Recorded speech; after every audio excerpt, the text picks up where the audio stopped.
specifically, how do you surround your conveyance systems, elevators, escalators, dumb waiters, areas that go from horizontal to horizontal. I'm sorry, vertical to vertical. Here we go.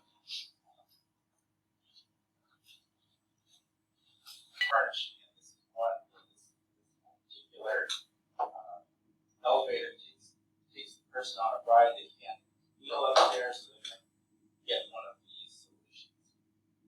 Sometimes you get small hydraulic lifts, like if the ADA, if they come to your office and they find out that you can't find a halfway for a person to make it up the stairs, they're going to give you a hefty fine, so you can come up with another solution, or they might even close you down. So these small solutions, a hydraulic lift, and sometimes you see those where they don't want to completely make an elevator or a full-blown elevator.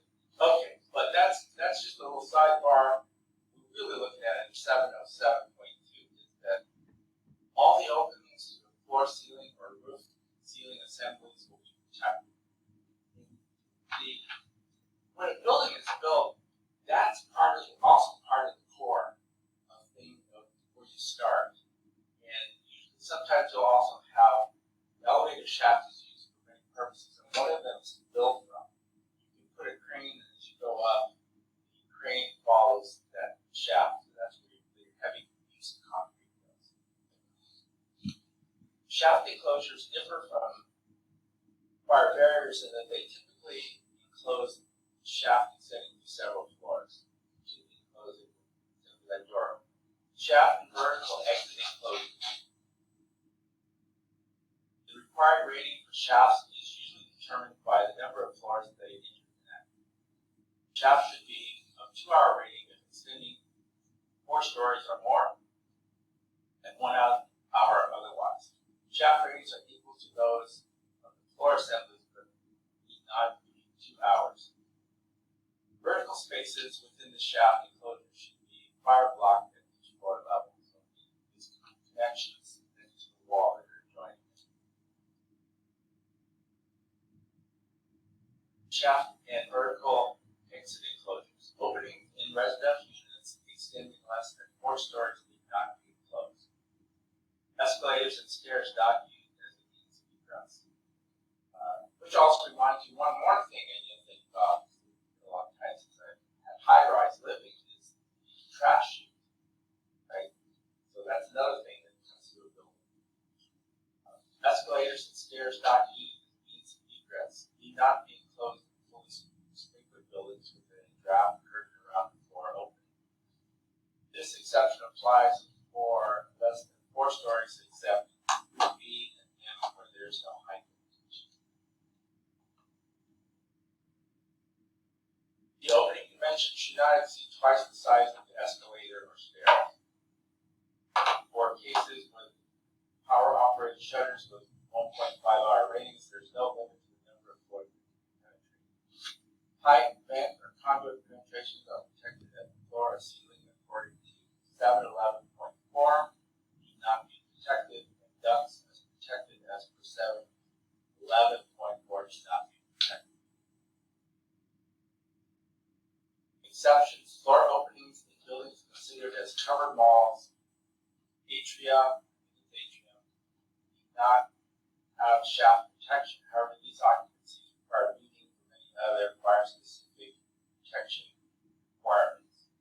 Okay, so this might go back to the Macy's. Ramps for automobiles in parking garages may be open with the criteria of 406.3 and 406.4 for open and closed parking garages are met. There's our mezzanine.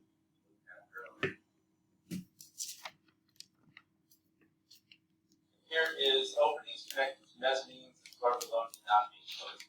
This is a historic Brown College, so I think you do have their stairwell very close to that. This may be historic, but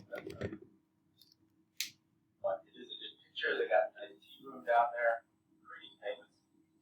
Expansions or other joints need need not be enclosed, but they should be protected. Shaft and vertical exit enclosure. The shaft must be fully contained. In cases when the shaft is not fully extended to the floor, above or below, it must be enclosed at the top or the bottom. These enclosures may be of the same fire rating as the last floor penetrated, but not less than the rating of the shaft. Shafts may terminate in a room related to the purpose of the shaft, which must be enclosed by the same construction and with the same rating.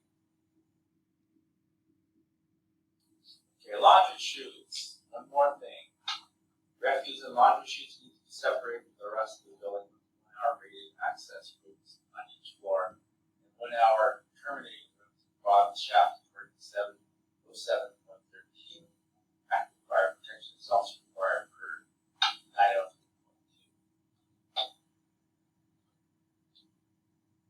And here are some unusual, like residential homes that have them. Few older homes. Okay, so someone put in their own at home, but it's pretty dangerous for small children. That's one.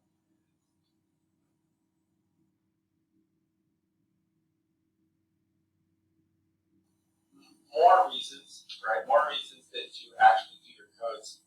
That just requires safety, but they tend to overlap. Maybe this can't do it anymore. Nothing dies on the internet. A terrified 2-year-old boy plunged 20 feet down an old laundry chute in his house. But you can see from that picture that Danny was happy. The boy was rescued by firefighters and also by his quick-thinking father, who punched a hole in the wall. And Alex is back with that story now. Okay, guys, wait till you see this. There was a lot to be thankful for in the Ledger household this Thanksgiving. The day was beginning when their 2-year-old suddenly disappeared, and then the screams began coming out of the walls. Where he crawled into? Yes. Oh, never think of Charlie. 2-year-old David Ledger didn't just stay. He fell. What's your head for, right? This whole laundry chute. It's almost too exciting not to. All of a sudden, there was just this thump and blood-curdling screams coming from somewhere in the house. Oh my God. This is like evidence of working law right here. Right, you make it in the house. Dad fractured his wrist, punching through the wall, and thus only major injuries from the incident. Well, you could have hit the cable. Together like a blanket. Cable all wrapped in a blanket. And the case was caught between the legs like a harness. All kinds of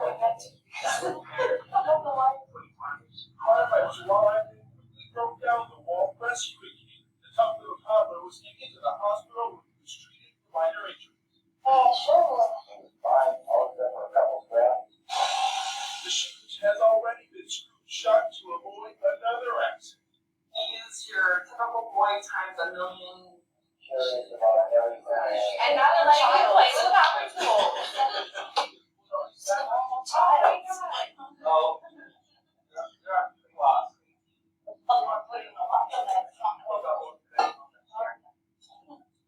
He's trying to somehow put his head stuck in a stone railing. Firefighters had to use power tools to get him out, but the good news is, he is okay. And he's been reunited with his grandmother, who said, "Now what the heck were you thinking? Welcome back to see that's just funny." I know we shouldn't laugh about it, but he does that. You ever did a gun like that? What happens when we're close to that? I know, it's just with the presentation. That's slander. I know. You just had to child would just fall off the patio. Kids were a lot tougher in the old days. Yes. You know, watch out. I think that like they do, Right. they do. You still go towards danger. Amazing. It's in our DNA. Okay, so we have 2 people being pushed down this elevator. 707.14 requires that elevator shafts be built as other shafts. It has requirements for elevator lobbies and fire radius corridors. The lobbies are constructed as other fire barriers, resulting in protecting egress. Elevator lobbies are required whereas elevator openings onto and exit access corridors. Good. And I will leave again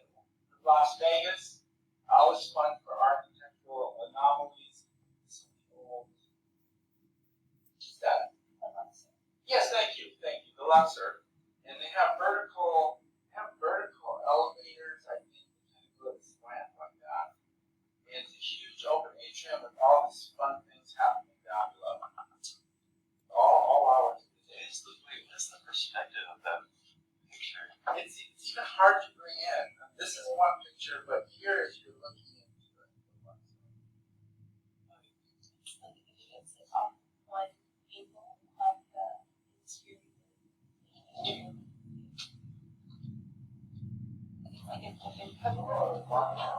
I had to ask.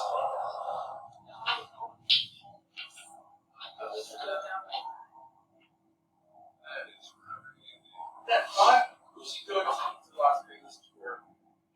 24th floor, room number 19. So look, it's kind of Got exhibit. Let's see, top in the corner. That theater, see where Carrot Top for. And check in. I'll try to go side.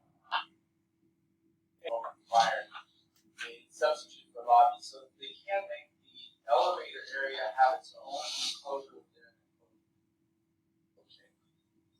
Okay. Let's see, top in the corner. That theater, see where Carrot Top for. And check in. I'll try to go side. Okay, lots of Stop. Okay, and then where shafts are otherwise not required, doors that include the elevator shaft, sealing off the shaft is no required. A substitute for lobby, so they can make the elevator area have its own enclosure within an enclosure. Okay. And we have reached it. We've reached the end of the internet for today. We'll look forward to seeing you again next week. Let's see if there are any last minute things. I will sign off. Those of you online, thank you. My use for technical